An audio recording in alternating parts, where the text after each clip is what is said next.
When Roosevelt won landslide victories with the New Deal, he still had a large contingent of very conservative Democratic senators in the South and some even in the West. When Reagan came in the 80s, there were still a good number of moderate or even liberal Republicans left throughout the country. It really has only been in recent years when we've seen this real ideological sorting and purging to some great degree. From Heterodox Academy, this is Half Hour of Heterodoxy.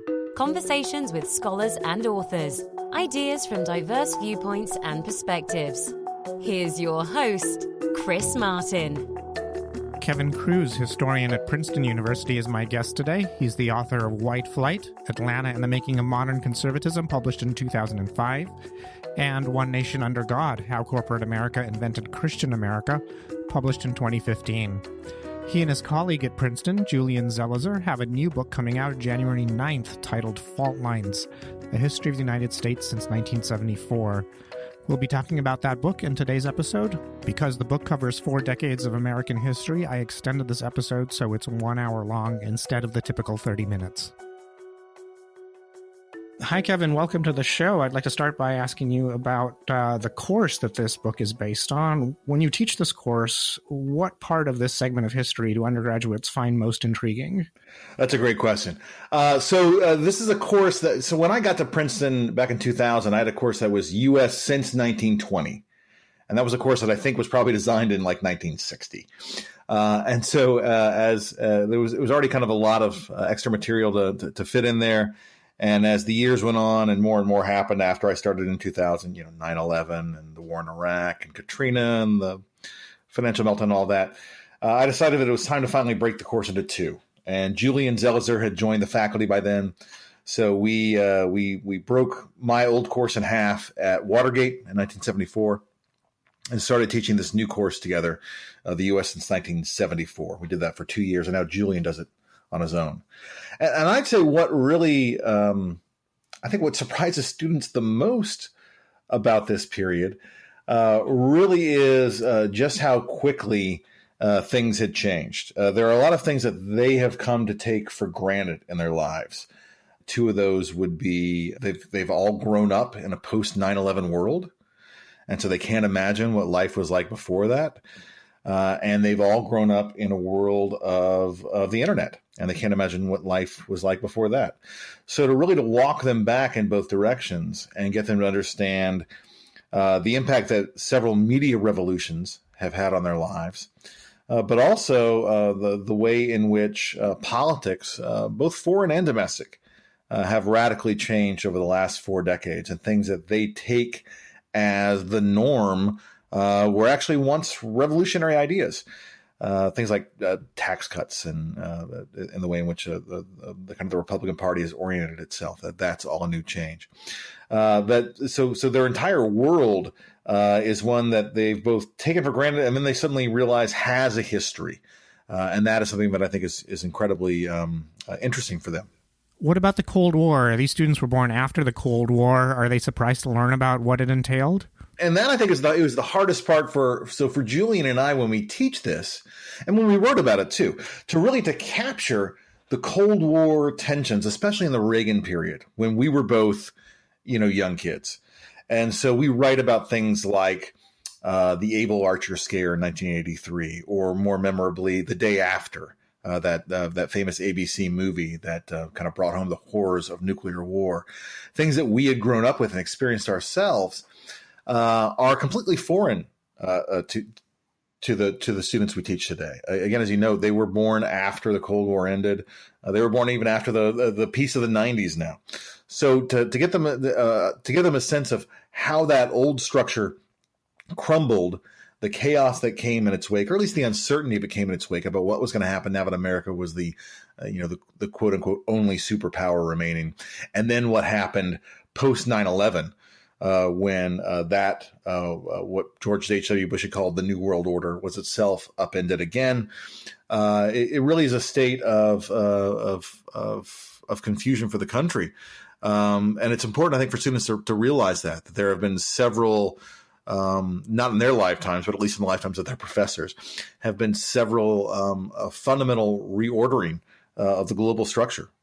Yeah, I know my students are surprised when I talk about how there was a point when many Democrats were more conservative than the average Republican, and many Republicans were more liberal than the average Democrat. They tend to find that surprising too. Absolutely, yeah, and that's something that I think is really hard to do these days, where they've come of age in a world in which, the two parties are very clearly and neatly for them laid out on ideological spectrums. Republicans are on the right, Democrats are the center to the left, and it seems it's hard for them to understand, but it was not so neat, and so. And actually, they ultimately find it comforting to know that this golden age of bipartisanship that they constantly hear about was actually largely just a result of the fact that both parties were ideologically diverse. And so if you were a liberal looking to get liberal legislation passed, you had to look inside your party and outside your party for liberals. If you were a conservative, you looked inside your party and outside your party, no matter what party it was. So there was always naturally a bipartisan veneer to these sort of things, but they were just as ideologically rigid as they are today. They weren't as neatly sorted into the parties. So students, when they discover that today, they sort of take some solace in that of we've always been this sort of, in some ways, this sort of ideologically divided. It's just that it used to have the veneer of bipartisanship on top of that. Now, you begin the book with 4 crises. The first is a crisis of legitimacy, and I think people generally recognize that Watergate created this crisis of legitimacy. But when it comes to the other 3, the crisis of confidence, the crisis of identity, and the crisis of equality, how did you decide to pull those themes out of history since 1974? Well, those titles maybe seem neater than the categories are, because what we really wanted to get into were the ways in which the country is riven along lines of politics, the way in which the old economy crumbles, the way in which old racial divisions crumble and new ones rise in their place, and last and perhaps most importantly, the way in which old assumptions about gender and sexuality really become transformed. And so the 70s are a moment where all these old certainties are in flux. And so we wanted to capture each of those and to try to complicate them in what we hoped would be interesting ways. So that early one on the political crisis that comes out of Watergate, that's a story that a lot of people have written before. But what we did is we wrote that story about Watergate and its aftermath and the Ford administration and the kind of the shortcomings of the Carter administration too. That's a familiar story, but we paired that in that chapter with a section on the changes that happen in the media. And they're driven also by Watergate. And so the rise of Woodward and Bernstein and the new vogue of investigative reporting is an important one that we tell. But we also talk about kind of the challenges to the big 3 TV networks and the major newspapers that starts in the 70s. And so we have this process of the fracturing of the media landscape that starts to take place in the 70s. We've got I love the quote we found in there from Jan Werner, the head of Rolling Stone, who's a liberal, but he's pining for this new landscape in which we'll have all these different voices. And he explicitly says, if we had a conservative media network, wouldn't that be great? I think he would have a different opinion of what that conservative media landscape has yielded today. But there's this moment in the 70s where things are fracturing and falling apart, and there are new opportunities here for change. And so we wanted to track that across politics, across the economy, across race, across gender and sexuality. And you talk about 2 movies, at least 2, Network and Nashville. And I love Nashville myself as an immigrant. I learned a lot about America from watching Nashville. Do you assign those movies to your undergraduates? I haven't assigned the full movies. What we tend to do is we tend to show clips. And we've shown clips from Network, or at least when I co-taught the course we did. I don't know if Julian's still doing it. Nashville's not one I've assigned, but Nashville holds a special place in my heart because I'm from Nashville. And so a lot of those scenes, the performance at the Parthenon, there's a scene inside a church. It actually was the church I grew up in. It's a Catholic church, and they pass it off as a Baptist one. But those movies, I think, And it gives you another sense of what we try to do in the book to escape the kind of the dry political narrative. We often use movies like that as a way to capture a national mood. So what Nashville does for us is it's all about the uncertainty and the chaos as the country is approaching the bicentennial. That's a big theme of the movie. You've got this invisible, never seen third party candidate who is going around basically calling all politicians of both parties crooks. Network is an even bigger one for us just because it's such a fantastic film and it perfectly captures the coming insanity of the media landscape. I mean, the kind of the reality TV tropes that are in there, the channeling of anger through media, things that really come into focus in later decades, are all really kind of clearly seen in this satire in 1976. Do you feel like there are movies set in the 80s and 90s and 2000s that are similar to Nashville or Network in capturing the essence of those decades? The 70s really are a magical decade in terms of the filmmaking. And I don't think there's anything quite like those films in terms of their social commentary. There are great ones in the 80s and 90s and beyond. And so, if you look at the 80s, some of the movies we talk about there are things like Wall Street, which really does satirize the Gordon Gekko great is good mantra, or War Games. Right. And again, The Day After, which you mentioned earlier, are movies that really tap into the Cold War tension of the moment, I think, incredibly well. In the 90s, I'm trying to think of something that would take a similar place. There's more of it's kind of a return to the escapist blockbuster in the 90s. So we don't quite have those social commentary movies. I'm sure if I thought about it, I would have some, but nothing comes to me off the top of my head. Now, jumping to the bit about Jimmy Carter, the candidate in Nashville, the candidate you don't see, seems like maybe he was modeled on Carter. And you talk about the Carter presidency and how he marketed himself as an outsider. In some ways, Donald Trump also marketed himself as an outsider. But one contrast we see is the way the Democratic Party reacted to Carter is different from the way the Republican Party has reacted to Trump. Can you talk a bit about what changed over that period? Oh, that's a good point. They are clearly both outsiders, and Carter really does. And even before Watergate, he's laying down these roots of seeing that his lack of DC experience is actually going to be a plus. And this becomes a steady trope over the coming years. You can see it in terms of how Reagan runs, how Clinton runs, how George W. Bush runs. Even to some small degree, even though he's running as a senator, as Barack Obama runs. But certainly Trump makes the most of this. So that outsider theme of coming in from beyond the political gridlock and shaking things up is certainly a theme we see throughout the book. Now, in terms of the Carter presidency and the relationship to the party, it is radically different. And I think what happens here is that Carter comes of power in the wake of Watergate, in the wake of the 1974 landslide election of House and Senate Democrats. In 76, he unseats an incumbent president.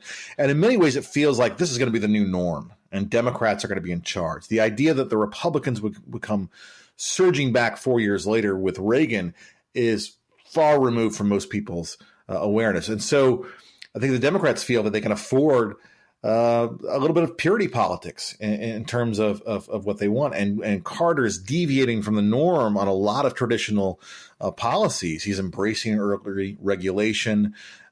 He's calling for, he is the coming out party for evangelicals in national politics.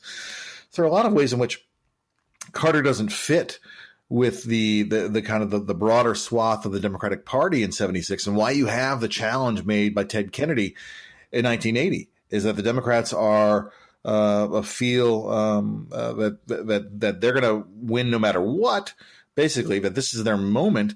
And so why not have somebody who better reflects the Democratic Party? You don't have that with Trump these days. You saw there was some spirited challenges to him in the 2016 primaries, but once he got the party nomination, and certainly once he was elected president, the rest of the party has completely fallen in line. It is clearly his party now, in a way in which the Democratic Party was never truly Jimmy Carter's party back in the 1970s.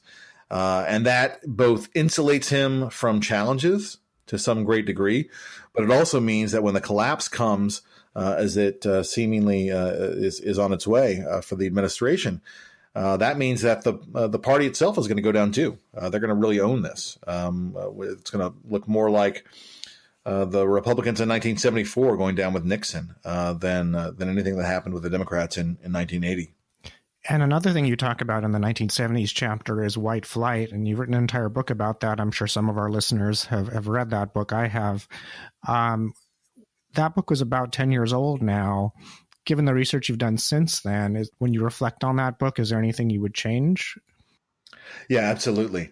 And I would say I've spoken more about white flight in the past year than I did in the first decade after it was published, which is, for an author, it's nice to have people talk about your book. I would rather they not feel the need to talk about the themes that are in that book today, because what it means is that some of the issues that I talked about there, particularly early on in the book, have come roaring back. And so you've read it, and some of your listeners may have read it too.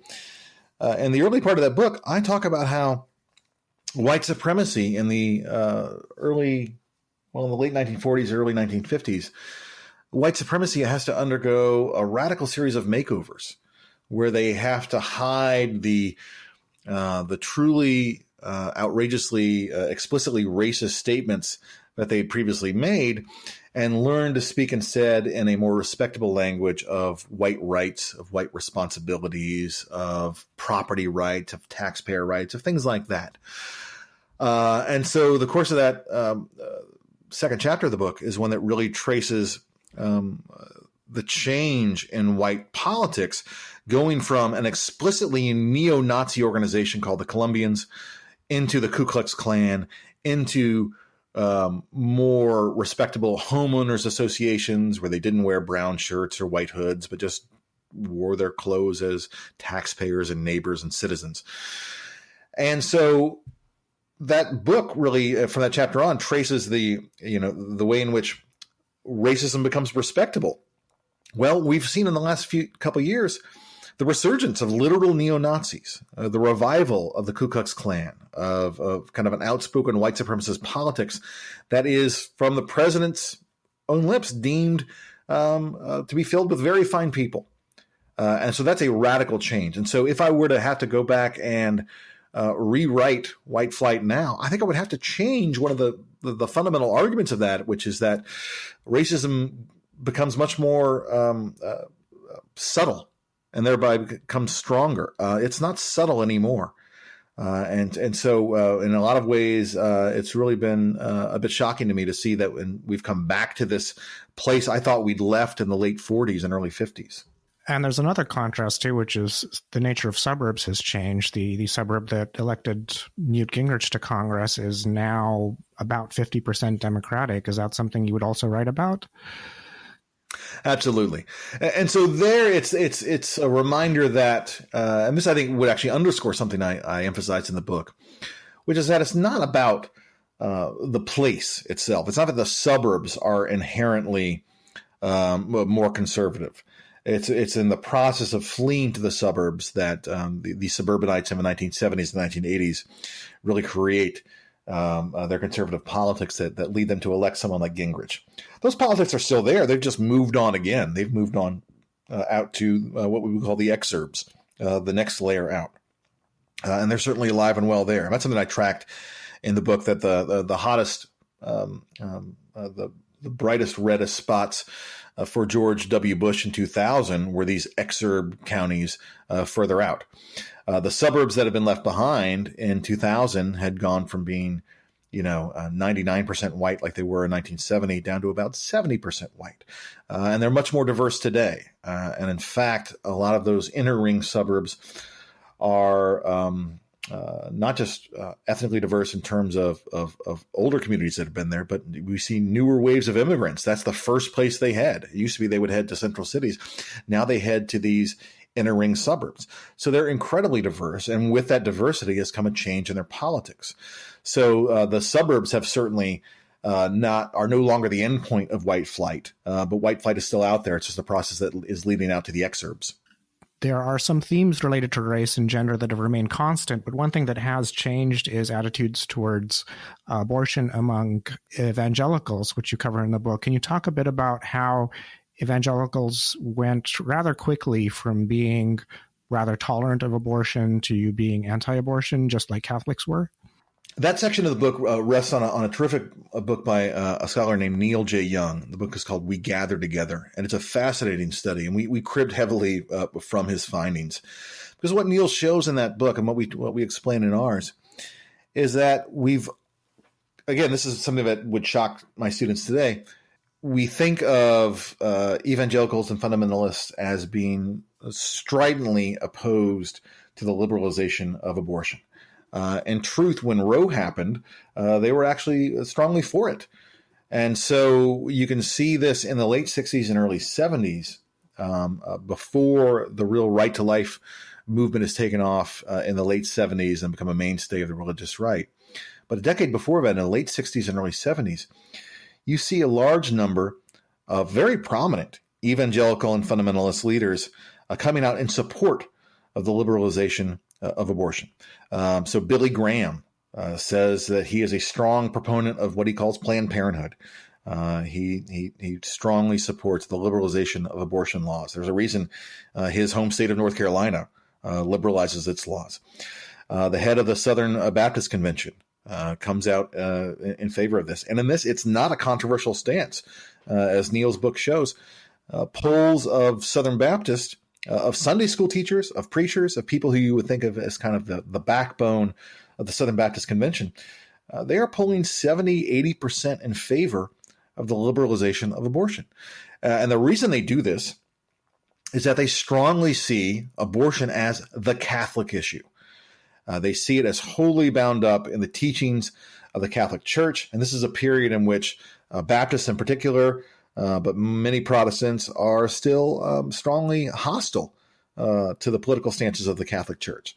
And so it's only over the course of the later 70s, with the rise of a more ecumenical religious right, one that tries to make connections between evangelicals and fundamentalists and conservative Catholics, conservative Mormons, and even some conservative Jews, to find a common ground there that will unite them politically. And it's at that point that people like Jerry Falwell and Pat Robertson start speaking out finally against abortion and making it a mainstay of their movement. But it's a change that happens with almost whipsaw speed over the course of the 70s, from 1974, where these groups are strongly in favor of abortion rights, to 1978, 79, where they're strongly against. It's a remarkable switch.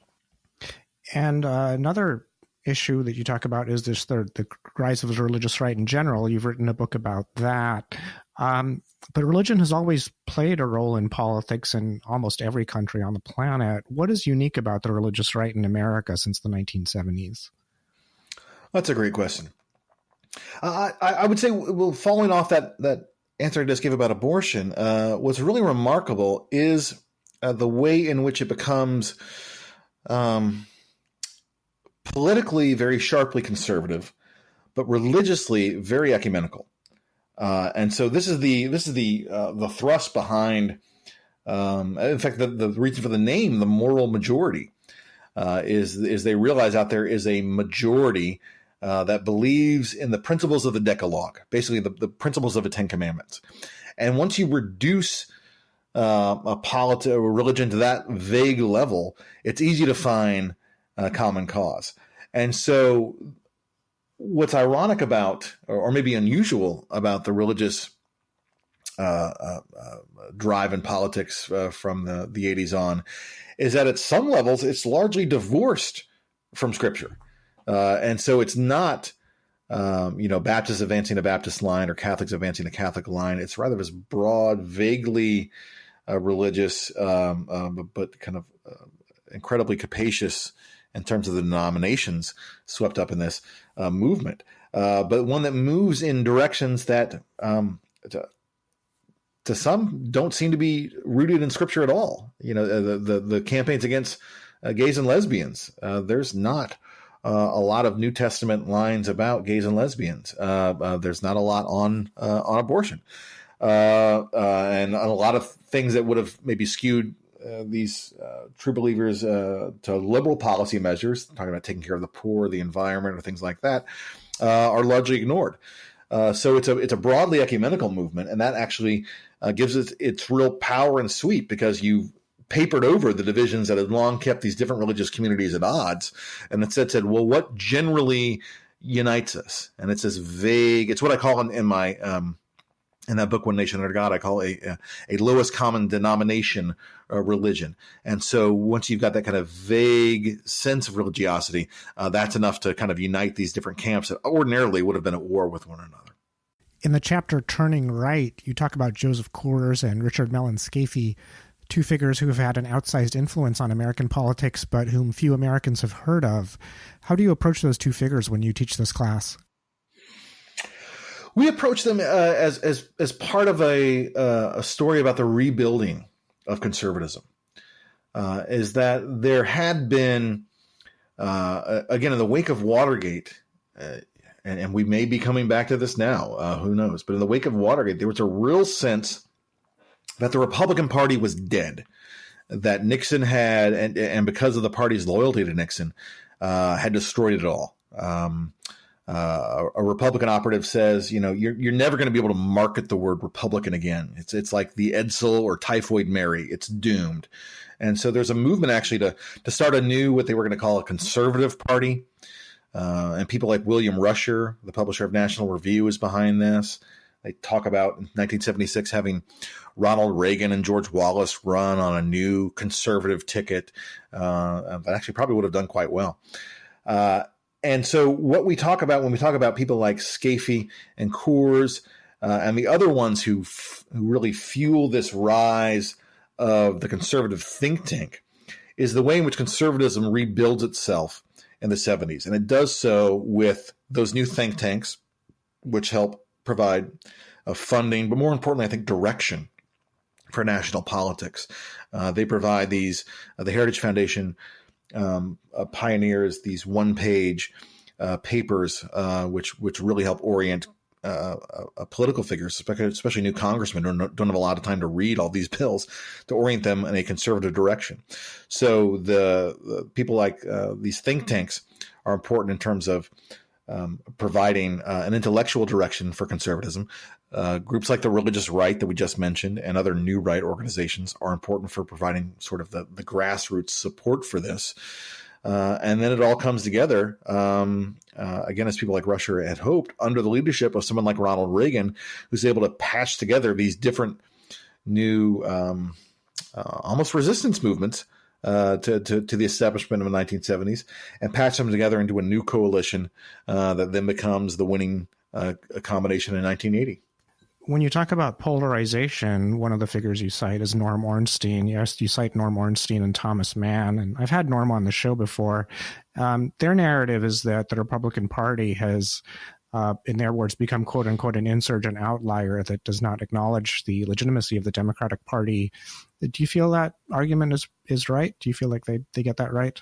Yeah. We rely on them quite a lot, Amiem, because we really find their analysis to be dead on.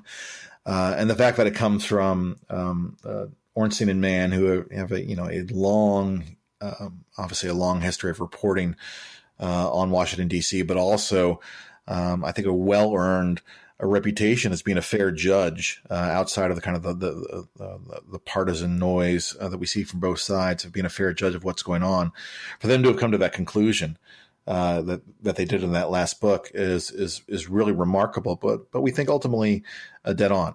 And I think what we've seen since the publication of that book only emphasizes just how right they were. If we're talking about the Republican Party increasingly becoming an outlier, which is, and in many fundamental ways, it's hard for observers to say this, but in many fundamental ways, hostile to fundamental values of democracy.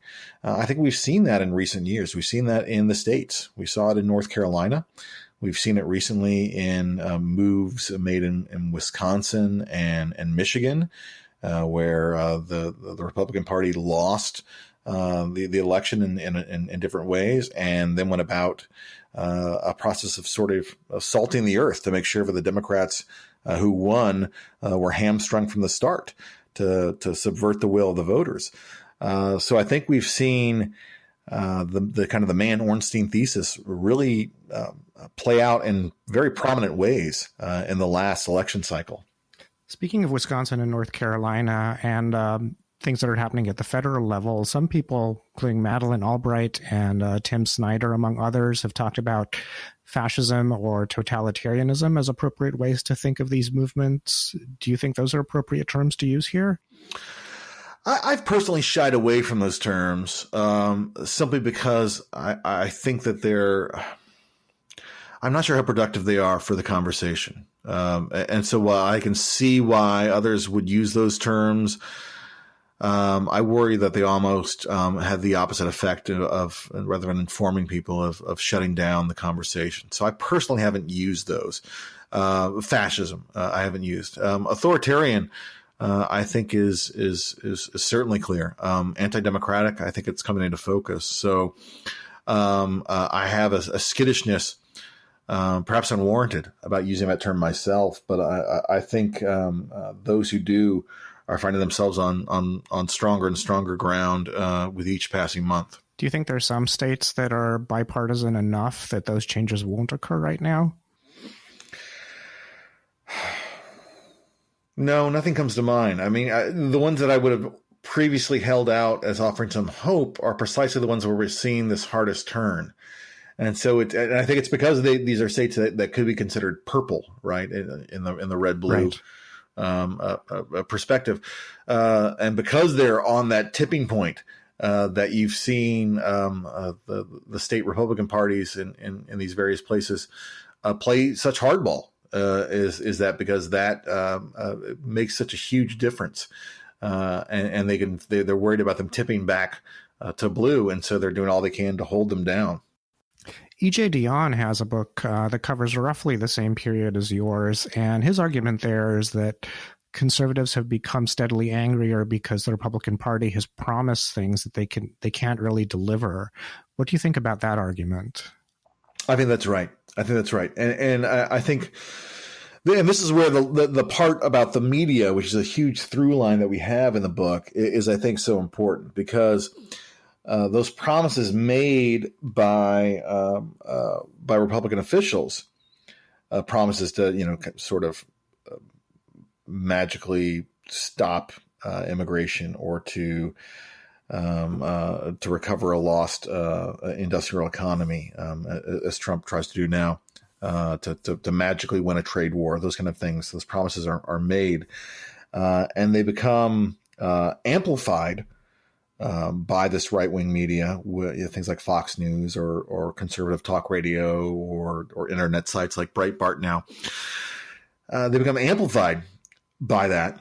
But what happens is when the politicians back away from those promises, as they inevitably do, when they realize that they can't outlaw abortion, which is a classic one, the religious right kept on being told that they elect us and we'll undo Roe. Well, it's been there for 45 years now. As these promises keep getting made, they get amplified by the media. But then once the politicians stop saying it, their words are still echoing through that media, right? And so the promises have been made, and there's a new sort of demand on the part of this constituency that they were promised this, and they need to be held accountable. And so that has been something that we've seen throughout the last few decades of this tension between the conservative media, which is demanding a sort of purity on these issues, and these political leaders who back away. Now, one thing that has changed dramatically in the last 2 years is that President Trump made all of these promises, and now that he's backing away from them, he's actually not being held accountable by these conservative media forces. So, Fox News has not, flayed him alive for demanding that Americans now pay for the wall that he insisted Mexico was going to pay for, right? or different changes that he's made in terms of or the success of the trade war, which they hyped endlessly, has now really come back to haunt him in terms of the economic result. I think we're seeing this with stock market now. We're seeing this with unemployment as major factories are closing, like GM plants. And so normally this would be a moment where the conservative media would then hold those figures accountable, as they did in the 90s and the early 2000s with the Bush administration. And now they're really just kind of carrying water for him. And whatever he wants to do, they're saying that's what he always said he would do. And so that I think is perhaps going to hurt their credibility in the long term. But in the short term, it's really keeping people on the right in line with Trump, where they would have been in revolt in a previous time. And you talk about scorched earth politics, maybe returning to Ornstein here. You talk about scorched earth politics when you're talking about Republican opposition to the stimulus bill and the Affordable Care Act. You note that the ACA was the first time any major piece of, I'm quoting here, the first time any major piece of domestic reform had passed on strictly partisan lines. And that's even though the ACA was modeled on Romney Care and a Heritage Foundation plan. Given that that was modeled on conservative plans, why do you think opposition to it was so stark? Well, so Obama and his supporters in Congress had modeled them on those conservative plans in the naive hope that there was some promise of bipartisanship, that they would be able to find conservative, or maybe not conservative, but moderate Republican voters to come over and support these Republican ideas. And that's clearly why they did it. That's why a third of the stimulus were tax cuts previously proposed by Republican members of Congress. That's why the ACA was, as you noted, based in equal parts on what Mitt Romney had done in Massachusetts, and some ideas from old Heritage Foundation think tank proposals. And so that was the goal: was we'll meet the Republicans, maybe not halfway, but a third of the way at least. We're using the numbers of the stimulus, and that will win over some support. What they didn't count on was the more hardball tactics of Mitch McConnell in the Senate and Eric Cantor then in the House, who explicitly told their caucuses that what this new president is trying to do is trying to win some bipartisan cred. And so what we can do is simply deny him that. We can break his promise to craft bipartisan solutions. We can break his promise for him simply by refusing to vote for anything he proposes. And that is a line explicitly laid out by both McConnell and Cantor in late 2008, early 2009, but they're going to hold their caucus united and in line. And it largely holds true. So the stimulus is, as you know, entirely on party lines. The Obamacare vote, you get 3 Republican senators cross lines and are so vilified for it that one of them, Olympia Snowe, retires from Congress afterwards, saying that it's simply become too hostile. Arlen Specter switches to the Democratic Party, where he tries to make a new home there and ultimately fails. And Susan Collins hangs on as the last one of these moderates. She's now the last moderate Republican in New England. I don't know if we would call her a moderate anymore. She seems to be voting increasingly in lockstep with Trump. But she's the last of an old breed of Republican in the Northeast that has been completely wiped out in the last few years. So what we've seen is that the parties have become much more ideologically rigid, and it's not a both sides issue. There's much more diversity of thought, I think, as we saw in the Democratic primary of 2016 on the Democratic side. But the Republicans have really become obsessed with a very narrow and much more conservative vision than they had before. And so they're trying to hold together internally, and anyone who's not fallen in line with this is dismissed as a rhino, as a Republican in name only. And there's increasingly less and less space for those rhinos who are what we would have previously thought of as moderate or even liberal Republicans. They don't exist anymore. Do you see any precedent for this in American politics? Not to this degree. I mean, we've seen the steady march to the right in the Republican Party over previous decades, but there was still home for these moderate northeastern Republicans, or we used to have moderate Republicans in California as well. And both places they've been largely wiped out.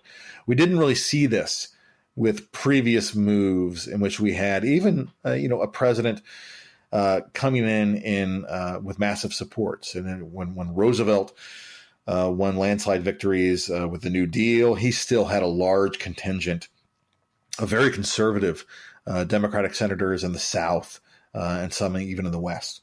When Reagan came in the 80s, there were still a good number of moderate or even liberal Republicans left throughout the country. It really has only been in recent years when we've seen this real ideological sorting and purging to some great degree. Now, one issue that's not covered in much detail in the book is foreign affairs. You don't talk much about Israel or the brokering of the Northern Ireland peace accords. Is there a reason you left that out of the book? Purely for matters of space. To cover so much of 4 decades and 400 pages was a tight task. And so there were invariably things that were left on the cutting room floor. And so as much as we would have loved to go into those issues, the revolutions in terms of the fall of apartheid in South Africa would have been another one I would have loved to do. There was just simply not enough room to focus on that. Part of this, I think, comes from the fact that the courses we teach, we have a foreign policy course at Princeton. And so the courses we teach invariably focus more on domestic politics than they do on foreign policy.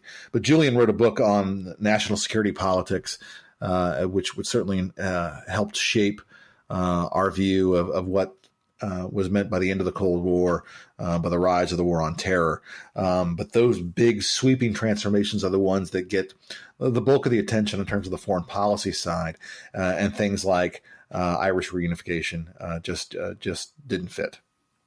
And coming back to the topic of the media, we talked about network, but when it comes to contemporary social media, one thing that a lot of Americans are concerned about now is manipulation and deliberately fictionalized news.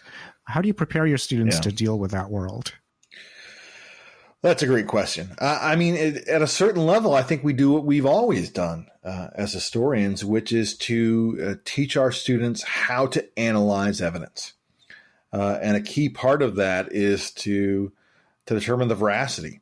But even once you've done that, is to really question who is this aimed at? Who are they? Who's speaking? What are their assumptions? What are their arguments? What's the reception? And so that fundamental approach that we would use to a primary document from 100 years ago, something they can use for a primary document today. But what they need to do is they need to do what they would do back then, which is then to put that individual piece of evidence into a broader context. And if it doesn't make sense, if it seems out of place, then to really interrogate, why is that? And then, is this a valid piece of evidence? Is this verifiable? Do students express surprise when they learn about sources that they thought were reliable, but then turn out not to be? Oh, always. I mean, the way in which anyone who would have, fallen for a maybe not an outright con, but an urban legend is always kind of surprised and always a little saddened to find out that it's not true. So when I talk about the creation of the interstate highways, there's a common belief that 1 mile out of every 5 miles of an interstate highway was made straight because the highways were sold as the National Defense Highways, and that straight part of the highway had to be there so jets could land in case of World War III. Right. And some students have always heard this. It's something they heard from their parents, their grandparents, whatever. And I'd say, actually, that's not true. I've been to the Eisenhower archives. That's actually not a real thing. But what that urban legend does, and this is where it is useful still, is to say, look, people believe that because they knew these highways were linked to the Cold War, right? And so that's an argument I make in my lectures about Eisenhower's domestic policies, or about he could only get anything done if he framed it as supporting the Cold War. So look, the interstate highways were sold as a Cold War measure.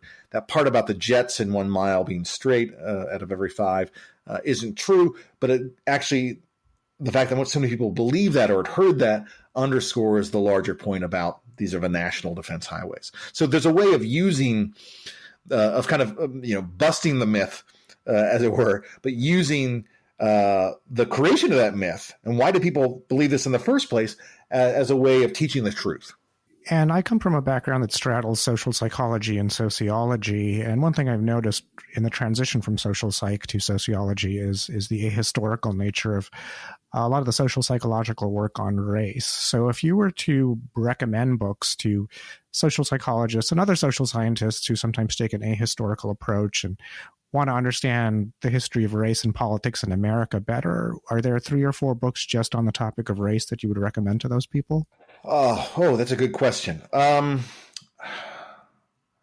would say George Fredrickson's work on race and racism. In fact, I'm blanking on the title. He may have a thin title just called Race. Is a fantastic one. I think John Hyam's book, which came out in the 50s, has really A Stranger in the Land has really held the test of time. It's a great study of the motivations behind nativism and the anti-immigration sentiment. A recent book that I think does a great job of explaining maybe not the mindset of racism, but how racism can become so respectable is Linda Gordon's book on the Second Klan, which just came out last year, reviewed it for The Nation. It's a great book, and it makes clear the way in which white supremacy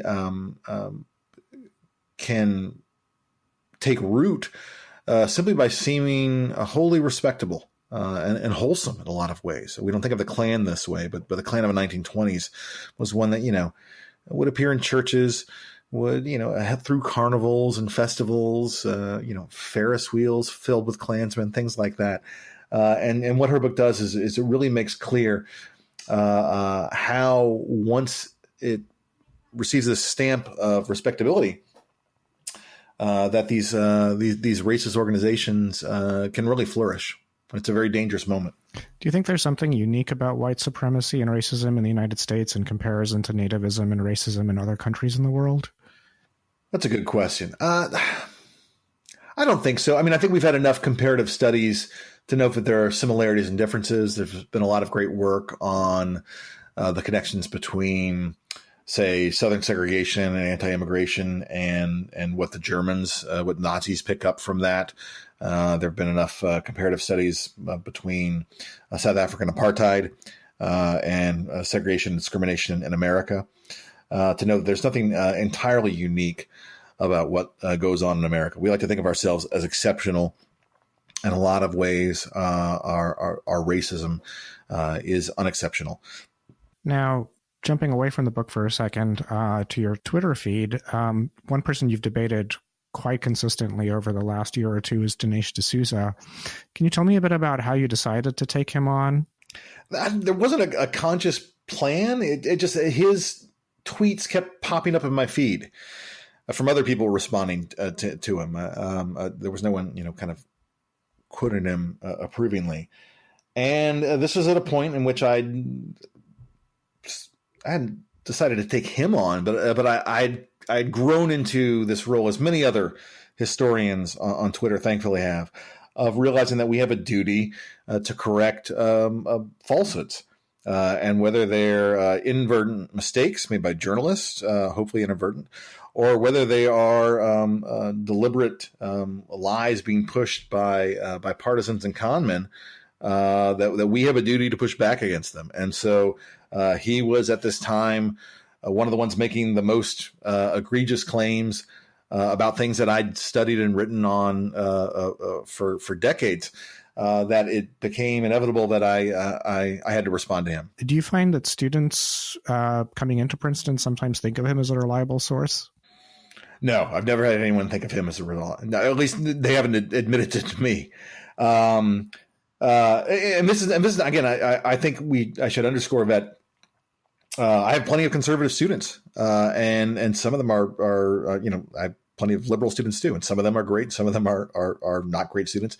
Some of my conservative students are fantastic students. The best student I had a couple of years ago, I think, is now works at the Heritage Foundation. He was one of the most outspoken conservatives on campus, and he did the work. And he never would have brought a D'Souza into the classroom. He had certain conservative authors I know he liked, and we would talk about in office hours at great length. And I respected his point of view there. But no, I've never had a student come in with D'Souza. I think they can pretty easily see through the con. If you were to recommend some conservative historians to chapters of Young Republicans or any kind of conservative organizations, whom would you suggest they invite to campuses? In terms of conservative historians, Don Cricklow has done some good work. He wrote a nice book on Phyllis Schlafly, which I think is a story that a lot of conservatives don't know, but I think a lot of liberals don't know. I've always recommended Schlafly's story. If you don't know, Schlafly was the one who she's on the cover of Fault Lines, in fact, was the one who led the opposition to the ERA and was a brilliant political tactician. You don't have to agree with what she wanted to do, but the way she did it was just incredibly brilliant and effective of lobbying these state houses and realizing that was the real pivot point for this debate. Liberals were all focused on the national issue. And what Don shows in this book is how she mobilizes a certain new image of family values to derail what it seemed like a gimme. The Equal Rights Amendment was sure to pass, everyone thought. And she stops it dead in the tracks with some really effective organizing. Another good one would be Jeff Cabaservice. I may be mispronouncing his name. I've only seen it in print. I apologize if I am. Who's written a great deal on the Republican Party, and he is a conservative himself, and I think with great insight. Can you tell me a bit about what you have next on the agenda now that this book is coming out in January?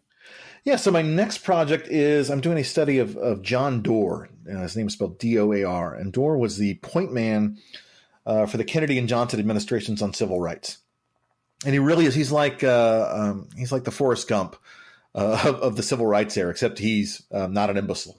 He's on the ground at virtually every major event. He's there when Ole Miss is integrated. He spends the night with James Meredith in his dorm room. He's there when George Wallace has to stand in the schoolhouse door. He prosecutes the Mississippi burning murders. He marches ahead of the Selma to Montgomery March. He helps write the Civil Rights Act and the Voting Rights Act. He's all over these major flashpoints of the civil rights era.